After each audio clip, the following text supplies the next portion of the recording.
আসসালামু আলাইকুম। আজকে দেখাবো মুরগির মাংসের রান্না। প্রথমে আমরা তেলের মধ্যে পেঁয়াজ দিয়ে কাঁচামরিচ দিয়ে আমরা এটা ভেজে নিব। তেজপাতা, দারচিনি দিয়ে দিলাম। তারপরে ১ চামচের আদা ওটা, ১ চামচের বেশি রসুন ছেঁচা দিয়ে আমরা এটাকে একটু ভেজে এটার বাজে গন্ধটা দূর করে দিয়েছি। তারপরে আমরা সামান্য পরিমাণে একটু পানি দিয়ে আমরা এর মধ্যে মশলাটা দিব।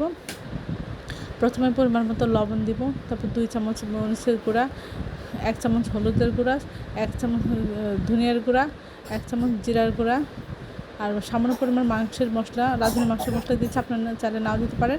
আর একটু এলাচটা একটু ভেজে গুঁড়ো করে নিয়েছি, সেটা দিয়েছি। দিয়ে মাংসটা দিয়ে ভালো করে মাখিয়ে কষিয়ে নিচ্ছি।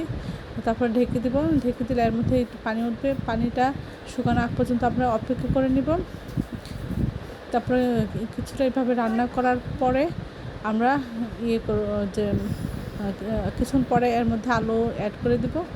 আমরা এটাতে কখনো মানে বেশি ঝোল দিয়ে রান্না করব না, অল্প অল্প পানি দিয়ে অল্প অল্প একটু একটু একটু করে কষিয়ে সুন্দর করে আমরা এটা রান্না করব। এখন এর সাথে কেটে রাখা আলু অ্যাড করে নিলাম, দিয়ে আমরা সুন্দর করে পানি দিয়ে কষিয়ে আমরা এটাকে রান্না করে নিচ্ছি। সবাই আমার চ্যানেলটি লাইক, কমেন্ট, শেয়ার দিবেন। আমার চ্যানেলটি সাবস্ক্রাইব করে নেবেন, তাহলে এইভাবে এই ধরনের মজাদার ভিডিওগুলি, রান্নাগুলি পেয়ে যাবেন। এই যে আমরা আবার একটু পানি দিয়ে আবার আমরা একটু কষিয়ে নিচ্ছি, রান্না করে নিচ্ছি। এভাবে খেতে এত মজা হয় যে বলার বাহিরে। এভাবে খেলে আপনারা আর অন্য রান্না খেতে যাবেন না। আমরা এখন ঝোল দিয়ে দিচ্ছি, দিয়ে ঢেকে দিব। আমরা পুরোটা রান্না অল্প অল্প করে ঢেকে একটু একটু করে কষিয়ে দিচ্ছি। আর এখন একটু জিরা গুঁড়া দিয়ে দিচ্ছি। নামানোর আগে শেষে একটু জিরা গুঁড়া দিয়ে রান্না করে তারপর নামানো হলে এটা খেতে খুব ভালো হয়, মজা হয়। আপনারা এইভাবে একবার রান্না করে দেখবেন কতটা মজা হয়।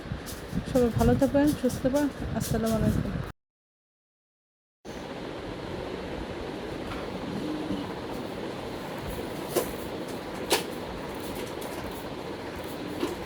এখন মোটামুটি হয়েছিল।